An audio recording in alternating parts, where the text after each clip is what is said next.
Pessoal, boa noite. Aguardar alguns minutinhos para iniciar a chamada, até que todos consigam acessar a plataforma. Tá joia? Já já começamos.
Pessoal, então vamos lá. Boa noite. Eu vou começar aqui fazendo a chamada.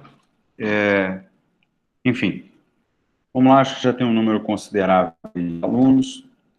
Os demais vão ingressando ao longo da aula. Vamos aqui dar continuidade. Vamos lá. A Jane.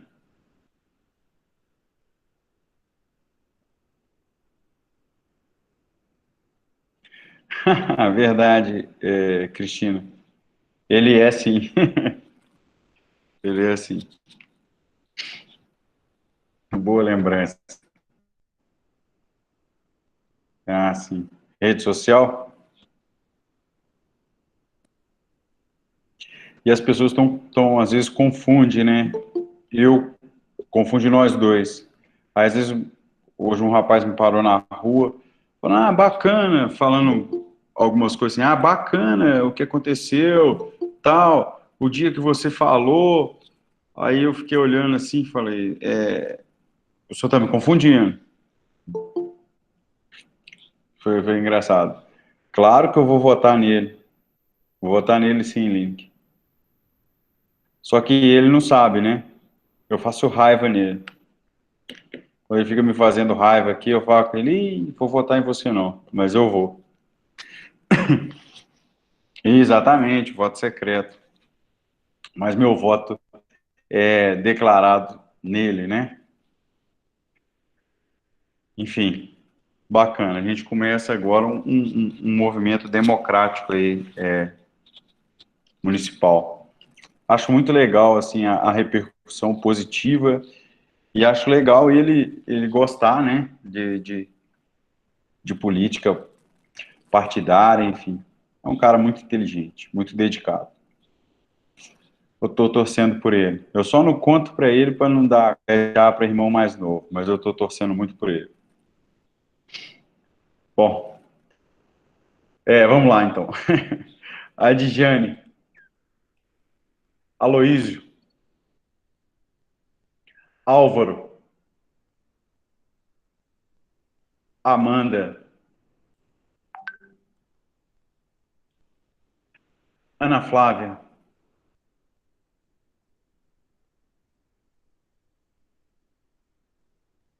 Anderson, Anne, Bruna Passarotto.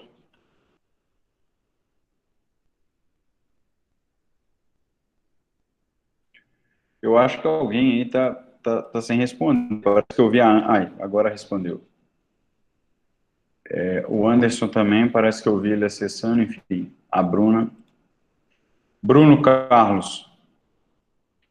Cristina Lopes. Daniele Correia.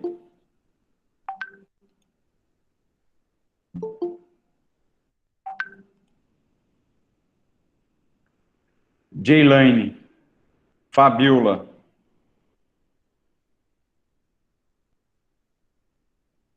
Fernanda Barroso. Flávia. Gabriel de Barros. Gislaine. Igor de Castro. Isabela Guiducci. Isabelle Trevisano. Kelly. Larissa Caputo. Laira.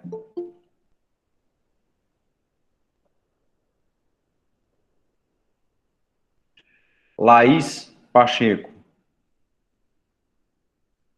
Leonardo Peluso. Leandro Pires. Lineker. Lorena. Mayra. Marcelo Lopes. Cristina. Maria Ferreira. Mariana Ferreira. Mariana Gavina. Matheus Oliveira. Matheus Braga. Paloma. Pedro Segueto. Pedro Araújo. Priscila. Rafael Moreira.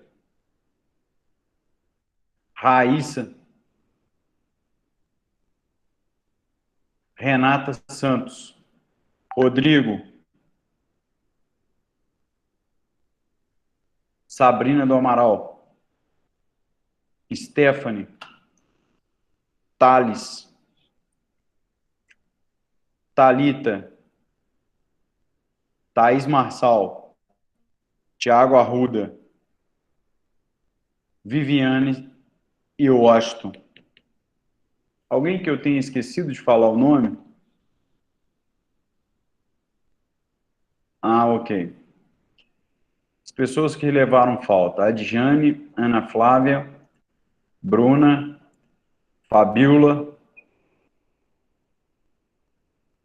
Isso. Ok?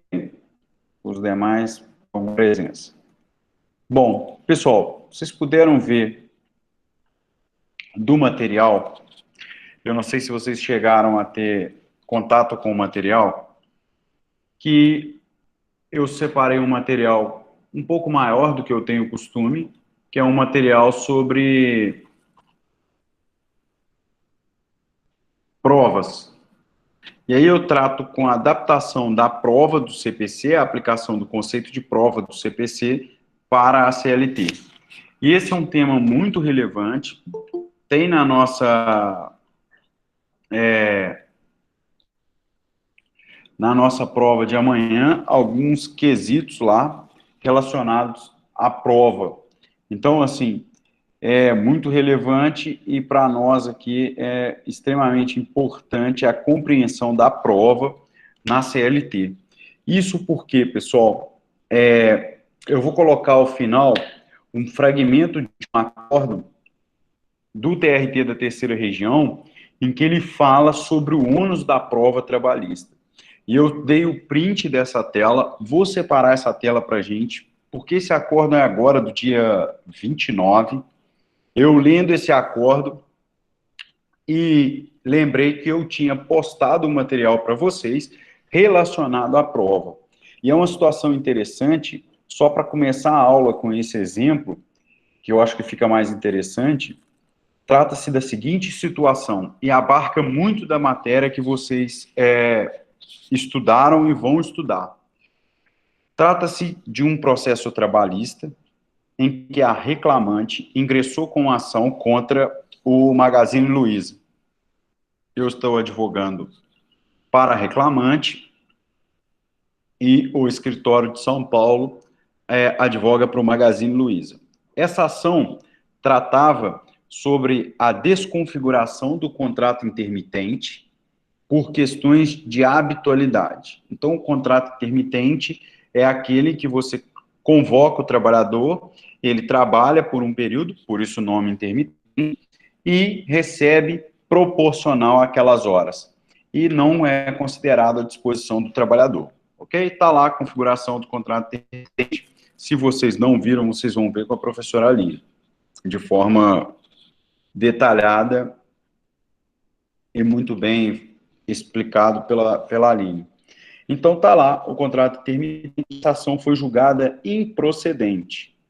No entanto, o juiz, na fundamentação do benefício da assistência judiciária gratuita, ele deferiu à reclamante a assistência judiciária gratuita e condenou a reclamante ao pagamento de 15% de honorários advocatícios. Portanto, havia condenação em honorário, porém suspensa a exigibilidade da reclamante no pagamento dos honorários advocatícios.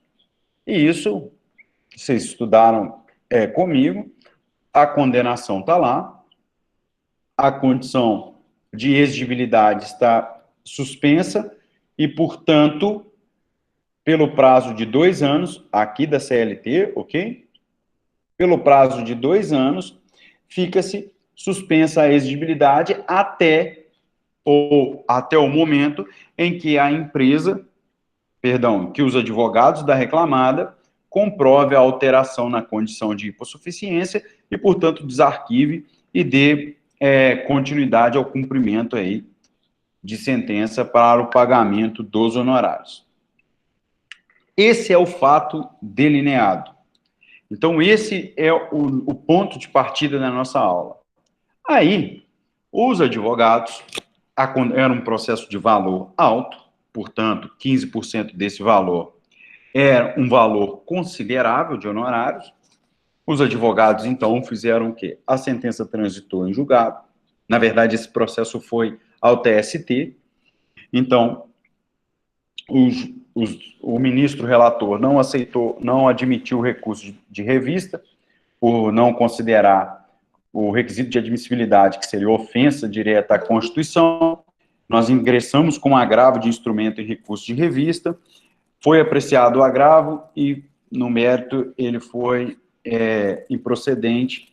Resumo, o processo transitou em julgado e desceu para a origem, que é a comarca de Ubá. Pois bem,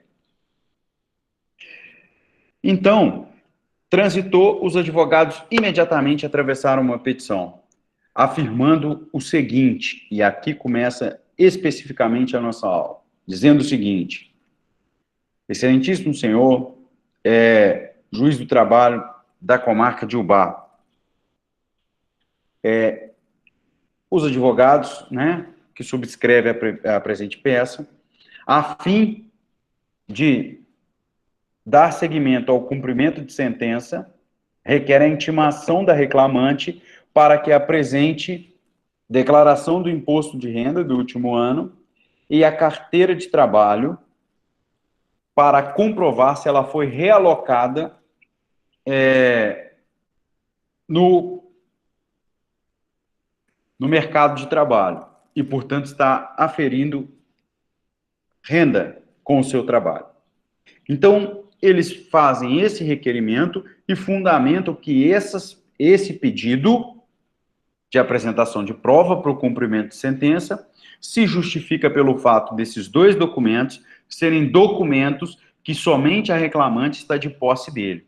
E, portanto, para dar seguimento ao cumprimento de sentença de honorários, a reclamante deveria apresentar esses documentos para que eles, advogados, pudessem aferir se houve ou não alteração das condições de hipossuficiência econômica. Bom, vejam que nós estamos diante de um requerimento de inversão do ônus da prova, porque a simples leitura da legislação vigente sobre assistência judiciária gratuita, aplicada ao processo de trabalho, determina que é condição do retorno da exigibilidade dos honorários sucumbenciais que o exequente dos honorários comprove a alteração. E eu trabalhei com vocês lá em processo civil exemplos grotescos. Você está lá de braço cruzado, o advogado, e se depara com o sucumbente ganhou na loteria. Eu sempre uso esse exemplo em sala de aula. Ganhou em loteria. Vou lá e pego a fotinha dele lá no sorteio e faço o quê? Peço a exigibilidade dos meus honorários. Aqui, os advogados, e essa é uma situação real, os advogados pleitearam o quê? Não. Nós não temos provas de que a alteração da condição econômica dela ocorreu. Mas com esses documentos que estão de posse dela, eu consigo comprovar essa alteração, se é que ela ocorreu. Então, eles fazem um requerimento de inversão do ônus da prova. Aí eu pergunto, e essa pergunta vai perdurar ao longo da minha explicação da aula, para no final da aula, com o exercício, vocês possam ler o acórdão e solucionar essa pergunta. Eu pergunto a vocês, esse caso real, esse caso da nossa aula, é uma hipótese de inversão do ônus da prova? E essa hipótese de inversão pode ser aplicada para requerer esses dois documentos, declaração do imposto de renda e que ela apresente a carteira de trabalho para dizer se foi inserido ou não no mercado de trabalho, ok?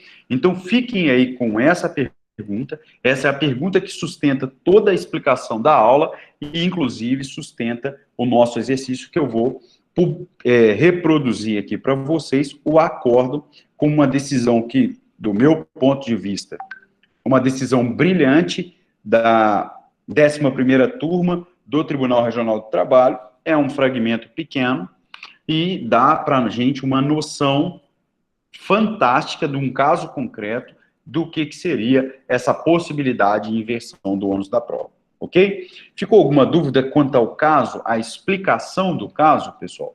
Enquanto me dê um retorno aqui, se houve alguma dúvida quanto à explicação do caso, para que eu possa abrir aqui o material para que a gente continue.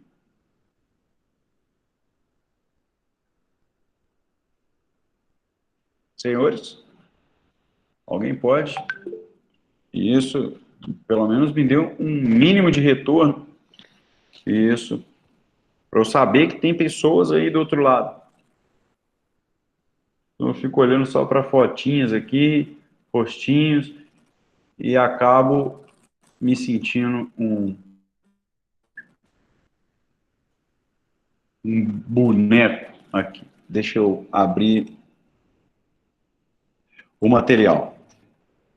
Esse material que vocês vão tem no SIGA, né? Esse material é um material bem detalhado, que traz algumas referências para a gente. Eu vou pedir a algum aluno que me ajude para a questão das súmulas do TST. Então, eu vou pedir o Matheus Braga, se ele não estiver logado em outro e-mail, que ele me ajude aí a reproduzir as súmulas do TST. Aqui. O meu computador tem tanto arquivo aqui que nem eu mais consigo localizar os arquivos. Pessoal, eu vou reproduzir a tela e eu vou pedir a vocês que analisem se está reproduzida a tela correta, por gentileza. Me ajudem aqui, porque ontem essa tela que eu reproduzi, ela ficou muito pequena. Nessa tela da direita aqui que eu estou usando, ela ficou pequena a reprodução. Me dê um retorno aqui, se vocês estão vendo a tela num tamanho ideal ou se está pequena. Está pequena, exato. Está pequena? Então, ok, eu vou trocar a tela, só um instante.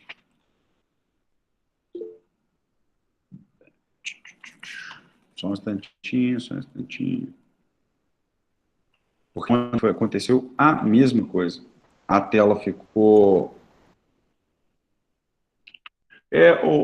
o Matheus, só que aqui, o que acontece? Ele dá uma bugada justamente por isso. Tá? Mas agora acho que vai funcionar. Porque a minha tela da esquerda, da direita, ela fica de ponta cabeça, ela fica de lado, assim, para leitura de PDF. E a minha do computador, ela fica normal. Aí eu acho que agora o material vai ser reproduzido em um tamanho...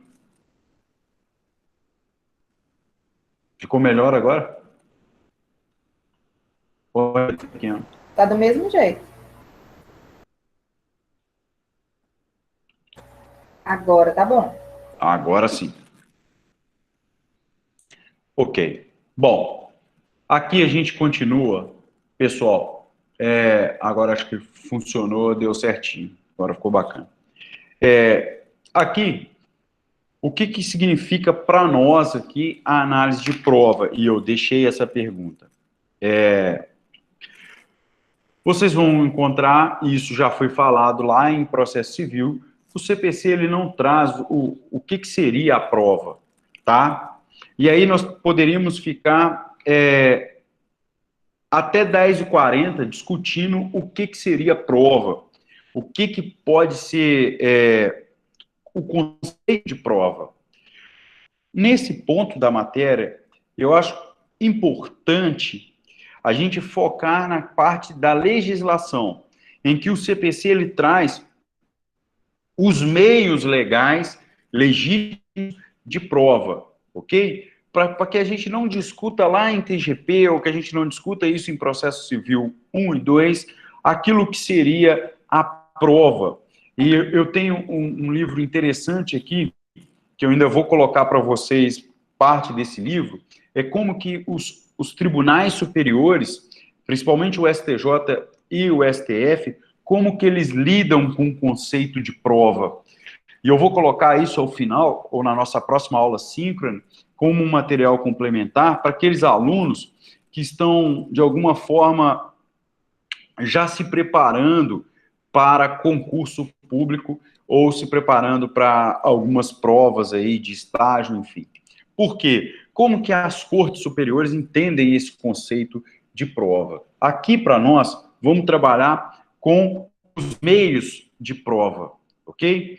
E aí, eu desço aqui um pouco a tela para delimitar o objeto da prova e a aplicação disso no processo do trabalho. Pessoal, no processo do trabalho, e aqui vai uma experiência, no processo do trabalho, é óbvio que o objeto da prova são os fatos, ok? O objeto da prova são os fatos. E é muito comum, no processo do trabalho, quando há uma relação de emprego, uma relação de trabalho entre as partes, é muito comum que essa relação, quando ela chega ao crivo do Poder Judiciário, ela está desgastada. Então, muitas das vezes, você tem, além das questões legais, você tem as questões pessoais e emocionais ali, uma carga emocional muito grande. E isso transmite para as provas orais, ok? Então, quando isso vai contaminar as provas orais, é importante que você, seja na condição de advogado, Ministério Público do Trabalho ou na condição de magistrado, na sua atuação, você foque que as provas, elas são relacionadas aos fatos. E esses fatos têm que ser fatos com 3 características. São fatos relevantes, controvertidos e que possuem pertinência. Quando eu digo fato relevante, eu estou dizendo que aquele fato, por ser controverso, quando você torna um fato controverso, e esse fato ele é relevante à medida que ele interfere na cognição do magistrado, ok? Então, o fato ele tem que ser relevante e ele tem que ser o quê? Controverso. Tem que haver controvérsia daquele fato. E a pertinência, para a gente voltar ao conceito de pertinência. Pessoal, muito cuidado. Existem provas orais que não têm pertinência com o tema. Trato de novo com um exemplo que eu atuei. Um colega advogado ingressou com ação inicial e eu faço a defesa da empresa. E ele diz o seguinte, a empresa trata mal os seus funcionários, a empresa trata mal os seus funcionários, submetendo os mesmos a ingressarem em câmaras frias, com frigorífico, câmaras frias de frigorífico, para pegar produtos e retornar ao ambiente. E com isso eles possuem o quê? Choque de temperatura. E essa exposição ao choque de temperatura, além da insalubridade, pode se considerar um ambiente de trabalho degradante, portanto, passível de dano moral. Ok? Então tá lá. Eu abreviei aqui para não ficar uma novela mexicana. Porém, ele trouxe esse fato, isso é um fato relevante, pertinente, e, hipoteticamente, seria controvertido pela minha defesa. Com uma ressalva. Ele fez essa narrativa e esqueceu de um detalhe. Ele não pede insalubridade por esse motivo e nem dano moral. Eu tenho um fato narrado naquela ação e esse fato não tem pedido. Ou seja, eu não tenho aqui um pedido sem uma causa de pedir que o anteceda, é um pedido inepto. Se é um pedido inepto, você, como magistrado, precisa ouvir testemunha desse fato. Você, como magistrado, não há pedido quanto a isso, ok? Não há uma relação pertinente quanto a isso, ok? Inclusive, se não há pedido, eu não teria nem que contestar isso, porque o Poder Judiciário não é consultivo. Então, fique aqui atento quanto a isso. E uma outra observação também, por isso eu gosto muito dessa aula de prova. Outra coisa, testemunha, prova testemunhal, testemunha fatos, e não o que ela acha das partes, ok? Não há esse subjetivismo. E vocês têm que ter essa visão. Vai se pedir uma testemunha de uma agressão física que gerou uma justa causa.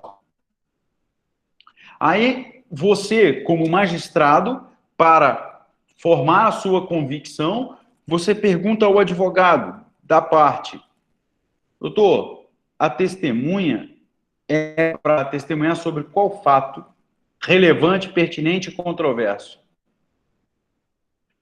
Veja, qual fato ela vai testemunhar? Relevante, pertinente, ele vai e responde. Excelência, ela vai testemunhar sobre como é o comportamento do agredido com ela. Ô, doutor, ela presenciou agressão? Não, ela não presenciou agressão, não. Ora, qual o fato que ela vai testemunhar? Ela vai testemunhar por subjetivismo? Olha, eu não gosto do Bruno e, portanto, eu acho o Bruno com a cara feia, assim, isso pode ter contribuído para a agressão. Não, isso não é um fato relevante, pertinente e sequer controvertido na ação. Então, muita atenção com essas primeiras considerações que eu faço aqui, pessoal, para que vocês levem isso para a formação profissional dos senhores, levem isso para a magistratura, para o Ministério Público do Trabalho ou para a advocacia. Isso é uma técnica processual. Se você perceber que o magistrado está permitindo esse tipo de provas orais, vamos dizer assim, dessas condições, você deve pedir a palavra e ressaltar e considerar que a prova é de fato, e são fatos relevantes, pertinentes e controvertidos. Ok? Tranquilo? Bom, aqui eu vou pedir agora ao Matheus que coloque para a gente a súmula 453. Ele já estava esperando eu falar isso com o dedo no Ctrl+C, no Ctrl+V. Aposto, né, Matheus? Foi muito rápido. Vamos lá. Está aqui a súmula 453. Vamos lá. O pagamento de adicional é pago por mera liberalidade, vai dispensar a realização de prova técnica do 195. Aqui eu faço uma observação. O juiz deve determinar pelo 195, Matheus, ele deve determinar perícia de ofício quando for insalubridade. Aqui você extrai dessa súmula aquilo que está no material. Assim, o direito da parte não depende de prova. Ora, vamos lá. Uma vez que o juiz conhece o direito, cabendo aos litigantes comprovar os fatos alegados e o juiz aplicar a norma. Aqui eu quero fazer duas observações quanto a essa afirmação do material. Primeiro, todos já ouviram de alguma forma esse bordão: dei-me os fatos que te darei o direito, ok? Isso porque o objeto da prova são os fatos e não o direito, exceto em duas circunstâncias: direito municipal e o direito convencionado. Quando eu digo direito convencionado, muita atenção pelas CCTs e pelos ACTs, ok? Antes de dar aula para vocês, eu participei de uma votação numa empresa em que havia a troca de datas de feriado com o período de carnaval. Foi feito um acordo coletivo de trabalho.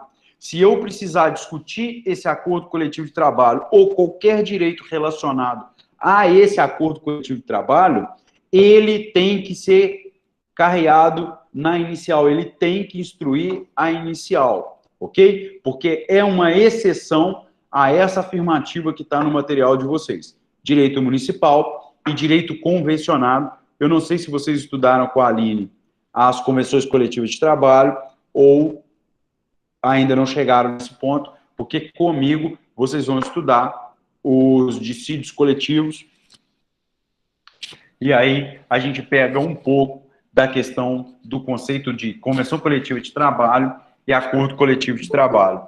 Ok? Tudo bem, pessoal? Ficou claro essa observação que eu fiz aqui? Das exceções? Ok.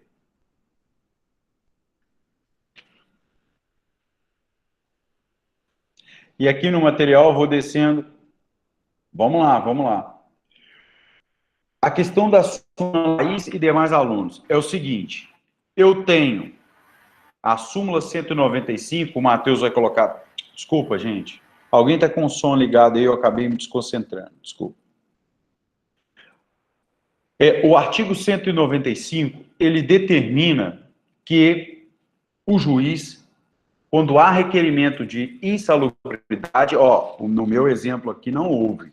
Quando há requerimento de insalubridade, o juiz deve, por obrigação legal, determinar que seja feita a perícia. Ok? Então, há um fato e um pedido relacionado à insalubridade, o juiz deve determinar a perícia. Ele faz isso de ofício. Ele não é o ônus da parte. Tá lá. O que ele está dizendo? Está aqui o 195. O que a súmula está dizendo? Quando a empresa, por mera liberalidade, já paga essa condição de periculosidade, ok? Está aqui, insalubridade e periculosidade. Quando ela já paga, você está afastando a obrigação do 195, porque se tornou incontroverso esse ponto. Ok? Em condições perigosas. Então, quando ela já paga, se tornou incontroverso esse ponto aí. Ficou mais claro agora ou ainda não ficou? Ele está afastando uma exigência legal quando o ponto é incontroverso. Por que essa súmula 453 eu inseri nesse tópico aqui do material? Porque ela mostra para você que a prova tem que ser de fato relevante, pertinente e controverso. Porque se ela for incontroversa, ora, sequer você vai precisar de fazer uma perícia. Tranquilo?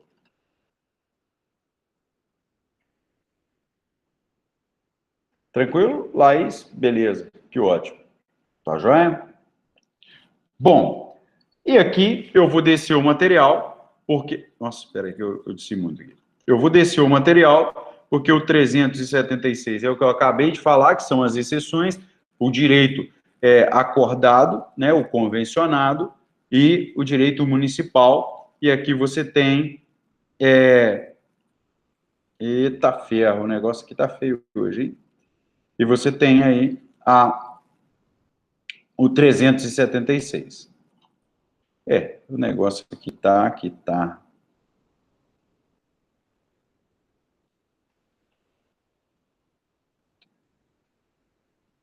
Deixa eu só... Ok.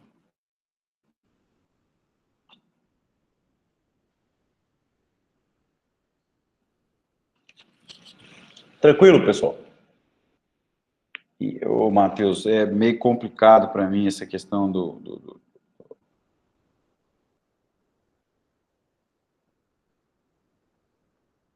Beleza.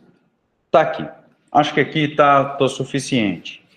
Ó, fatos incontroversos ou tacitamente pela parte contrária. Aqui, pessoal, quanto à prova, também vai aqui uma questão prática de atuação e de acompanhar audiências de outras pessoas.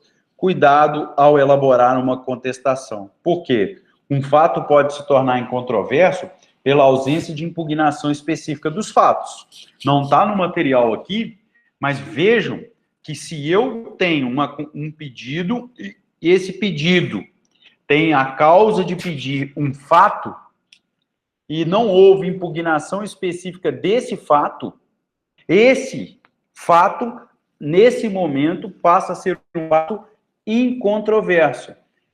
Através de confissão? Não. Ele é incontroverso pelo princípio da impugnação específica dos fatos, da contestação. Como não houve contestação, há o quê? Um fato incontroverso através do quê? De uma conduta tácita da reclamada de quem estava contestando.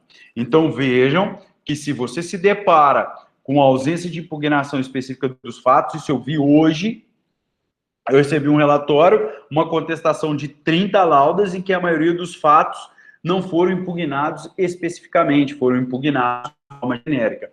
Bom, esses fatos passaram, nesse momento, a serem fatos o quê? Incontroversos tacitamente, porque a parte contrária não impugnou de forma específica. É o que eu chamo a atenção aqui para vocês sobre esse ponto. Aqui, nós trazemos do CPC outros pontos extremamente relevantes, presunção legal e veracidade, fé pública e etc., em que há uma presunção absoluta, mas você tem que tomar cuidado com a questão de não admitindo prova em contrário e, portanto, não dependendo de prova. Diferente de quando você tem, e aqui na Justiça do Trabalho nós temos muito isso, um laudo pericial.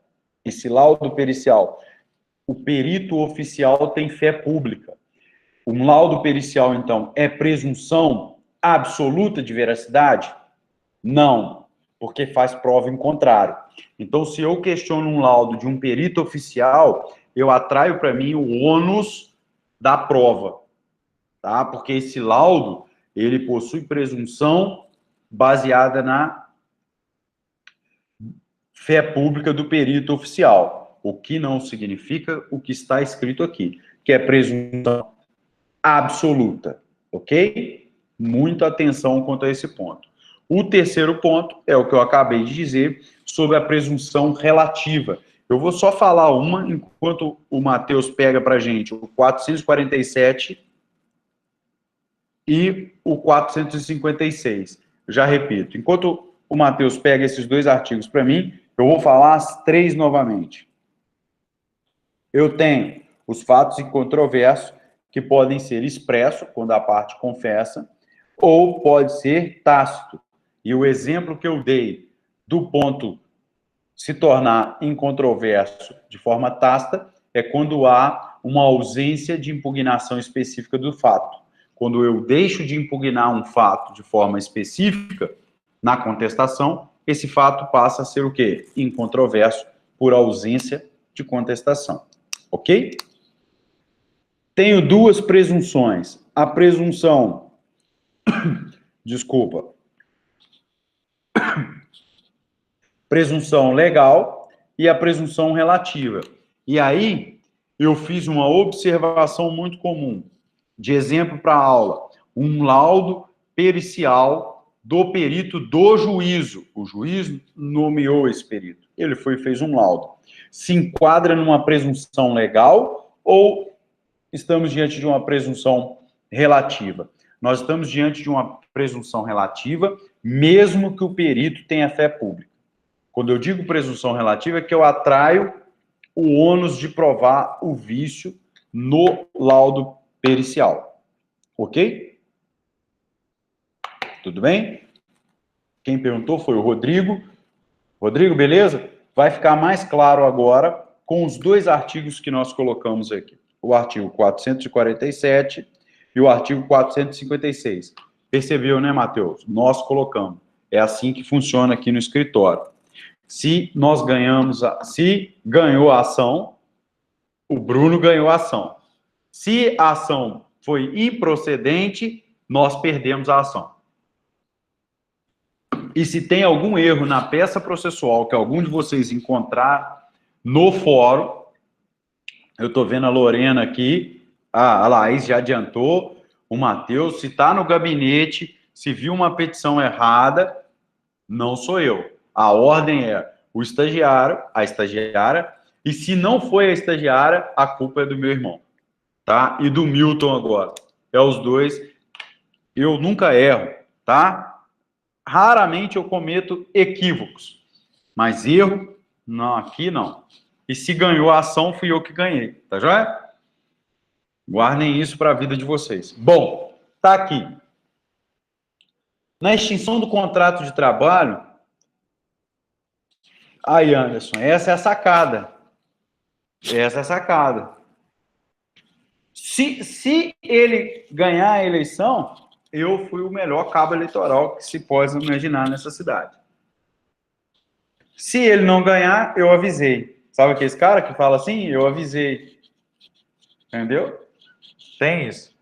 Eu avisei. A hora que ele chegar aqui na segunda-feira seguinte, a eleição no domingo, né? Eu falei, eu avisei. Se ele ganhar, nós vamos comemorar junto. Lógico. Né? Bom, imagina pegar a gravação dessa aula, vai ser sensacional. Vamos lá. Ó, eu perdi aqui até os artigos. Ah, cheguei aqui.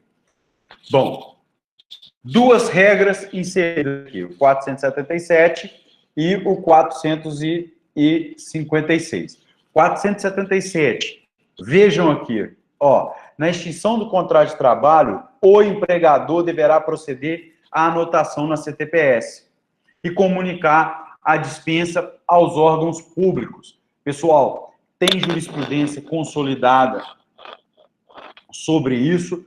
A anotação na CTPS, tá? Ela é de presunção relativa. Ok? Isso é relevante para nós.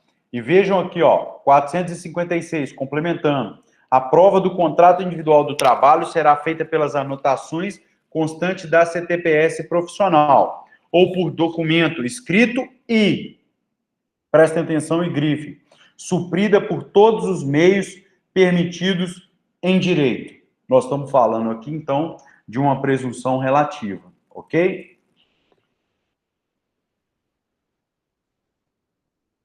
E aqui o parágrafo único, a leitura fica autoexplicativa, ok? Então, muita atenção quanto a essa relação da presunção relativa. Por que eu estou dizendo isso? Não tem na minha mesa aqui uma carteira de trabalho, mas é muito comum, vou dar outro exemplo prático, porque eu acho que isso ajuda muito, e um dia desse, eu não me recordo se foi a Mayra, que deu a dica para trabalhar com mais exemplos.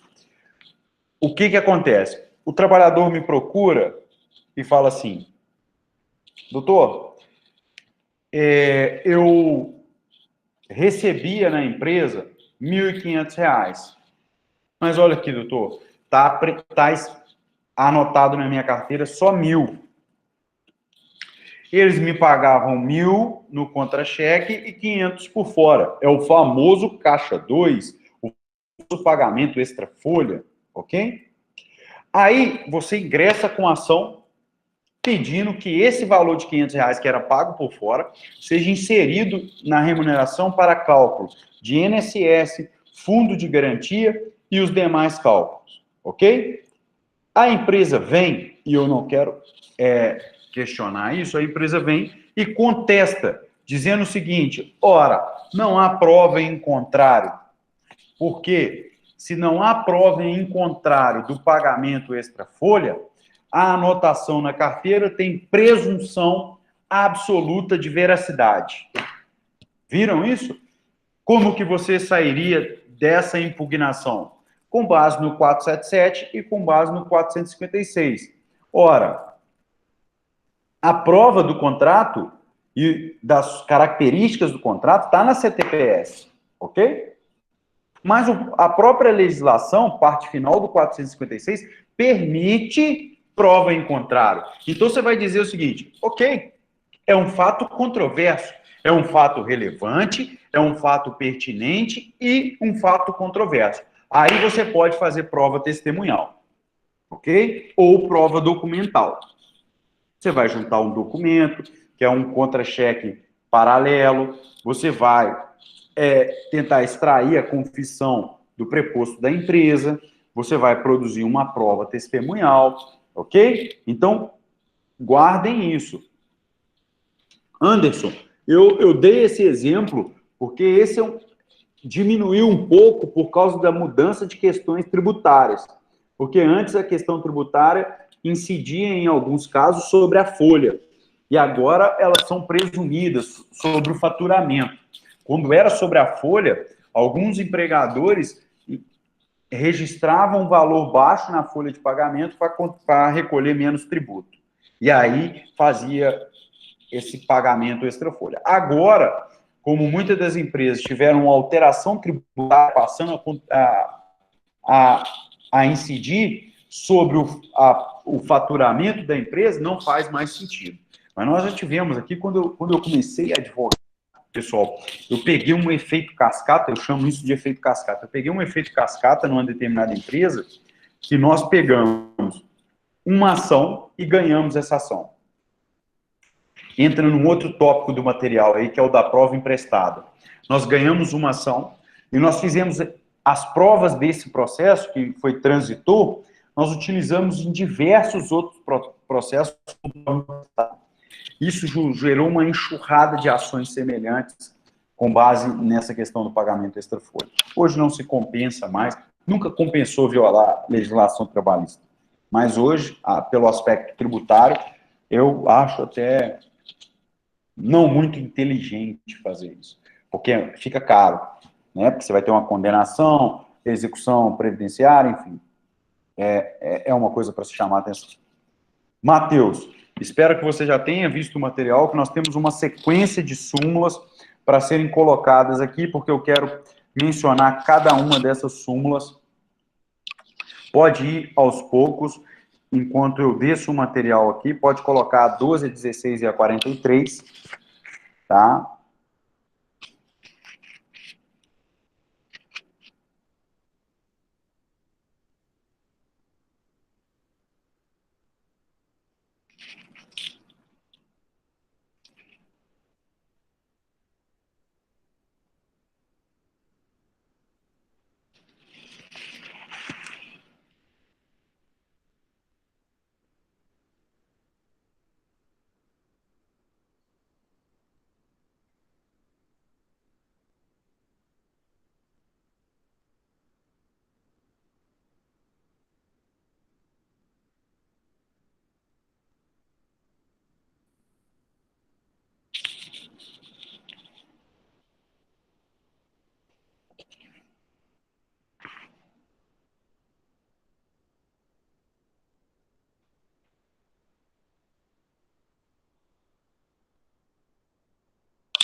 Aí, tá sendo até errado. 43, 212 e 443.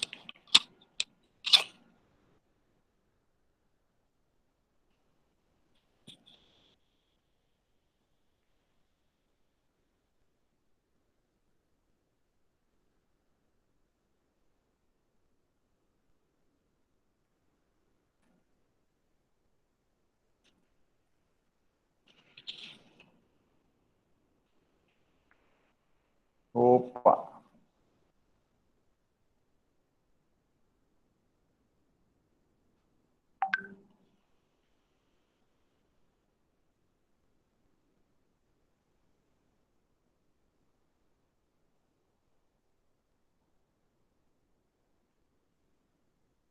Ok. Pronto. Tenho aqui uma sequência de súmulas. Muito obrigado, Matheus. Eu tenho aqui uma sequência de súmulas que justifica tudo o que eu falei até agora. A primeira, eu acabei de dizer sobre a anotação na carteira. A segunda é que se você não alegar que não recebeu a notificação e comprovar que não recebeu, vai ser considerada recebida. Vejam que essas súmulas, se eu olhar a sequência de súmulas, e por isso ela está no material, trata-se exclusivamente de presunções e de ônus. Por que presunção e ônus? Porque se eu tenho a anotação na carteira com um tipo de presunção e eu alego que há um problema naquela anotação, não é verídica aquela anotação, eu estou o quê? Eu uso sempre esse movimento. Eu estou puxando o ônus da prova, assim como da notificação, tá? Já as demais súmulas, elas já tratam como será presumido, ela já traz a condição de presunção, tá? Já está dizendo, olha, houve transferência sem comprovar a necessidade do serviço, está presumida que é abusiva. Pronto, se está presumida que é abusiva, aquele trabalhador que foi transferido, ele precisa fazer prova em contrário? Não. Quem faz prova em contrário, pela presunção, é o empregador. Importante essa anotação. Súmula 212, a mesma regra. Ônus da prova. Ônus de provar o término do contrato, pelo princípio da continuidade da relação de emprego, é algo que se presume favorável ao empregado. O que significa isso? Se eu demitir alguém, eu que tenho que provar essa dispensa, ok? Porque se eu não fizer, constitui a permanência do contrato de trabalho. Sabe o que é isso? Um exemplo, e aí todo mundo vai compreender essa súmula. Está aqui o André. Está aqui o André. Aí vamos supor que eu sou o empregador e ele é o empregado. Eu vou vir para o André e falar assim, eu não quero mais você na minha empresa. Você está demitido. O André fala, que isso? Não, você está demitido. Passado 30 dias, eu falo assim, o André tomou justa causa porque ele abandonou o emprego. Tá? Configuro lá os requisitos subjetivo e objetivo. O André fala assim, não, você não apresentou prova de que me dispensou. Eu considerar que estou na empresa. E, portanto, eu estou em casa esperando ser convocado para o meu contrato intermitente. Ok? Bom, quem tem que provar o ônus se demitiu ou não? O empregador. Ok? Então, eu tenho que comprovar esse término do contrato de trabalho.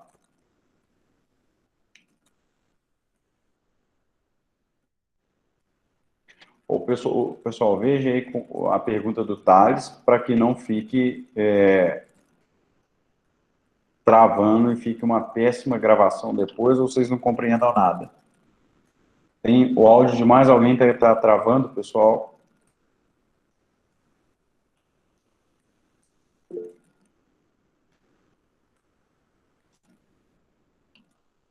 Thales, meu querido, acho que é só o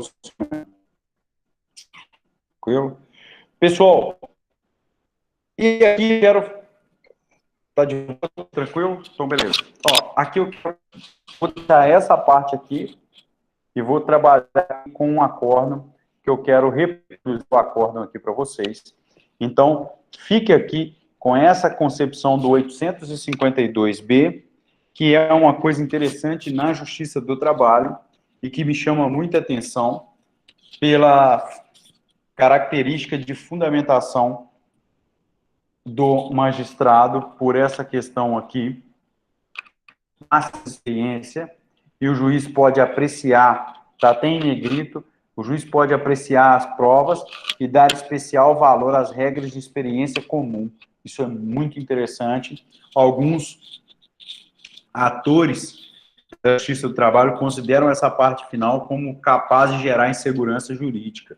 Eu acho fantástico e acho que você caminha também para essa perspectiva aí, está lá no início, e aí eu quero falar com vocês, eu vou pedir só um instantinho da paciência para eu reproduzir a ordem aqui para vocês, só um instante.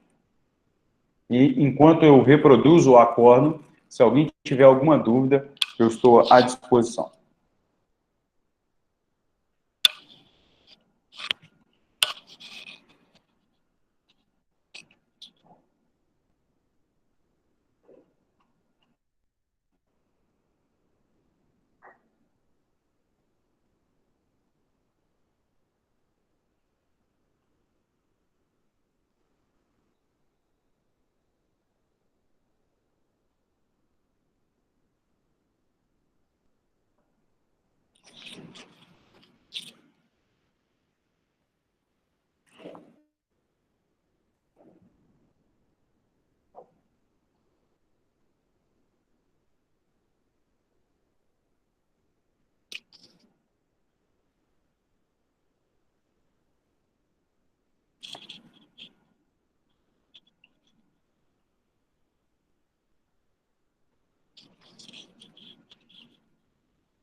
Bom, vou reproduzir, ele já está aqui, o acordo. Ok. Bom, vocês já estão fazendo estágio, eu não tive tempo de decotar o nome das partes, eu só vou pedir a gentileza de que aquele aluno que, se porventura conhecer a parte, ou é só para finalidades acadêmicas, para que não utilize isso, apesar do processo ser público. Não há nenhuma novidade quanto a isso, porque aqui eu acho que a maioria de vocês que eu conheço, além de não ter esse comportamento, estão acostumados a ver processos. Só rapidinho. Vejam se ficou num tamanho bacana.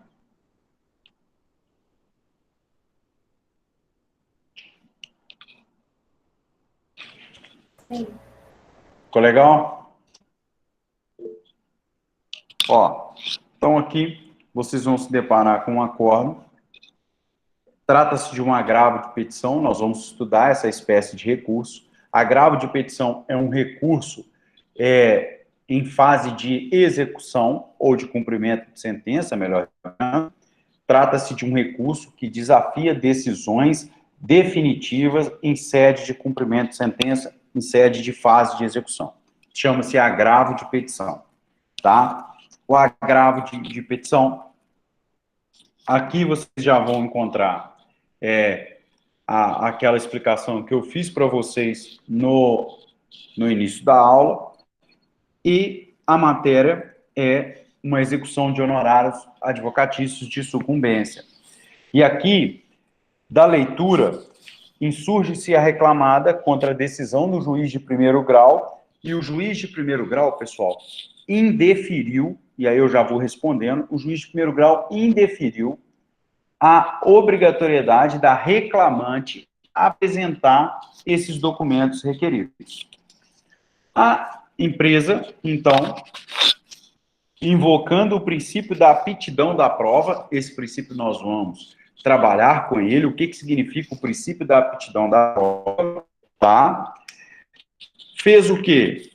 Disse, olha, não há como os advogados da reclamada provar essa alteração, ok? Porque só a autora tem acesso. Vocês estão vendo aí da leitura desse primeiro parágrafo que eu deixei aí para vocês. Bom, aí a relatora passa... Eita, ferro, desconfigurou. A relatora passa, então, a análise do mérito. Ela faz aqui, vocês vejam que ele pede a juntada na íntegra da CTPS e a última declaração de imposto de renda. E aí, ela passa a análise dessa situação. Então, ela está dizendo, fundamenta no artigo, ó, e aqui que me chama bastante atenção. É aqui que eu quero utilizar esses minutos. Olha, a credora de honorários é ela que compete comprovar as circunstâncias. E essa é uma distribuição específica do ônus da prova. Isso que eu quero falar com vocês, porque a gente tem a distribuição dinâmica do ônus da prova, tem a distribuição legal do ônus da prova. Essa aqui é uma distribuição legal. Se você analisar do fundamento que está na tela nesse momento, vocês vão perceber que o relator, agora eu me confundi se é relator ou relator, mas o relator, ele fundamenta dizendo o seguinte, ora, a previsão legal é de que cabe ao credor dos honorários comprovar a alteração. E não se pode aqui vislumbrar a dinâmica ou a inversão do ônus da prova. Ok? Porque, na verdade, o que a reclamante fez foi comprovar a hipossuficiência. Então, você deveria criar uma prova capaz de combater a prova que ela já fez na ação de conhecimento. Tá? Ó, e aqui ele traz uma parte final, depois vocês vão ler, eu vou colocar isso lá para vocês agora no Siga. E aí vocês vão ler que esse registro, eu peço licença para fazer a leitura dele. Registre-se que não é incumbência do judiciário a adoção de medidas para a efetivação de crédito de honorário devido aos patronos da reclamada. Tampouco compete-lhe realizar a investigação patrimonial do devedor, beneficiário da justiça gratuita. Ok? Então, na verdade... Ele está dizendo o seguinte, cara, há uma divisão já estabelecida pela CLT e pelo CPC de que é ônus do credor dos honorários, ou, portanto, dos patronos, fazerem o quê? Comprovar, através de provas, que aquela condição, provas atuais, que aquelas condições de suspensão da exigibilidade lá deferidas pelo magistrado, não são mais compatíveis ao longo do tempo, ok? E aqui vocês vão perceber, eu, como advogado da reclamante, fiz um pedido de multa por litigância de má-fé, óbvio, porque ele julgou improcedente, mas eu entendi como uma postura maliciosa, ok?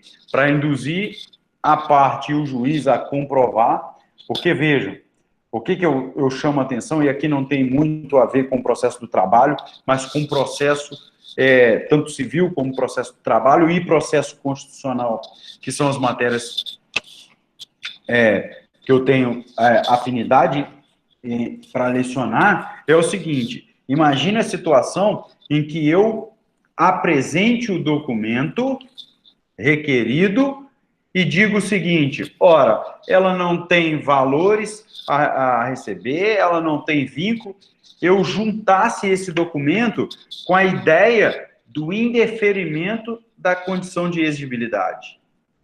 Ok? Porque se eu junto esse documento, eu fiz prova contra a reclamante, ou a reclamante fez prova contra ela mesma.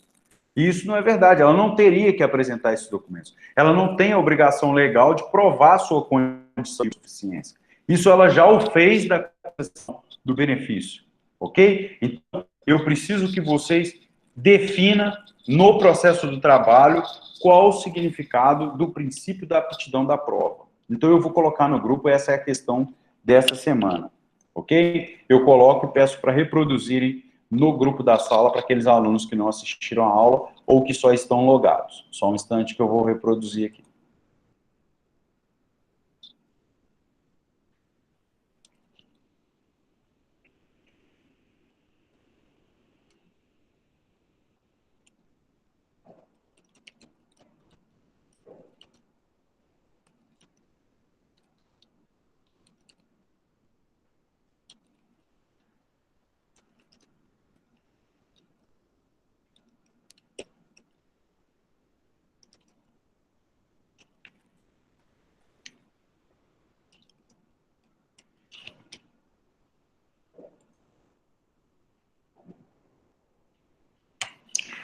Bom, essa semana eu vou deixar só uma questão e assim que eu terminar aqui o download, eu coloco aí para vocês o acórdão para vocês analisarem e pesquisarem. Ele está aqui salvo na minha área de trabalho. Eu vou colocar para vocês aí o acórdão para que vocês possam analisar o acórdão com mais calma e ver aí que eu sempre trago para os meus alunos aquilo que eu considero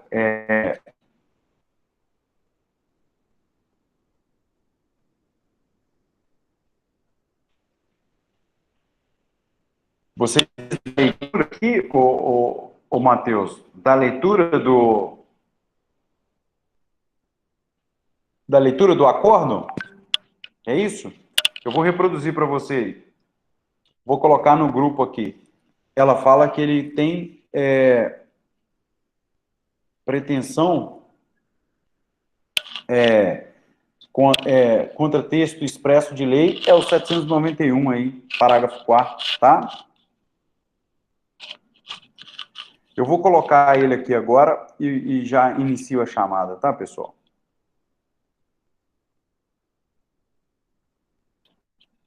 Já vou fazer agora aqui essa questão, porque aí já fica...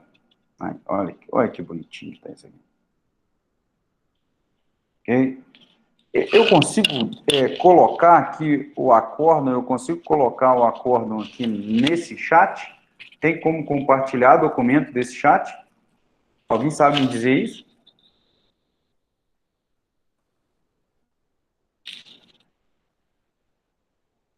Alguém sabe me dizer? Não, não tem ou não sabe dizer? Ah, não, isso dá muita função. É melhor eu colocar no zap da sala, não acha não? Eu estou com o zap aberto aqui, ó. O grupo da sala eu consigo colocar isso agora, ó. Quer ver?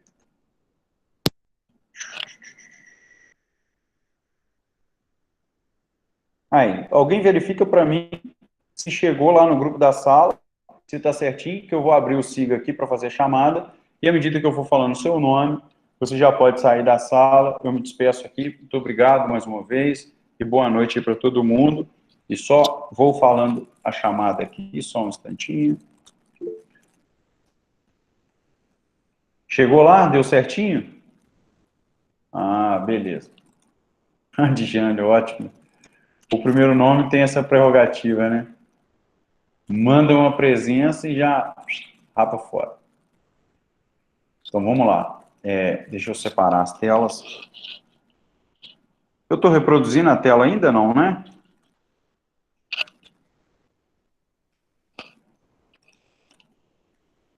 Vamos lá, rapidinho. Adjane, Aloísio, Álvaro, Amanda, Ana Flávia, Anderson, Anne Caroline, Bruna, Bruno Carlos, Cristina Lopes, Daniele Correia, Jaylaine, Fabiola, Fernanda Barroso, Flávia, Gabriel, Gislaine, Igor de Castro, Isabela Guiducci, Isabelle Trevisano, Kelly, participou pouco hoje, hein, Kelly? Estou de olho. Larissa Caputo, Laira, Laís, Leandro Teixeira, Leonardo, Lineker, Lorena, Mayra, Marcelo Ortidoro, Cristina, Mariana Ferreira, Mariana Gravina, Matheus Rodrigues, Matheus Braga, que ajudou muito hoje, Paloma,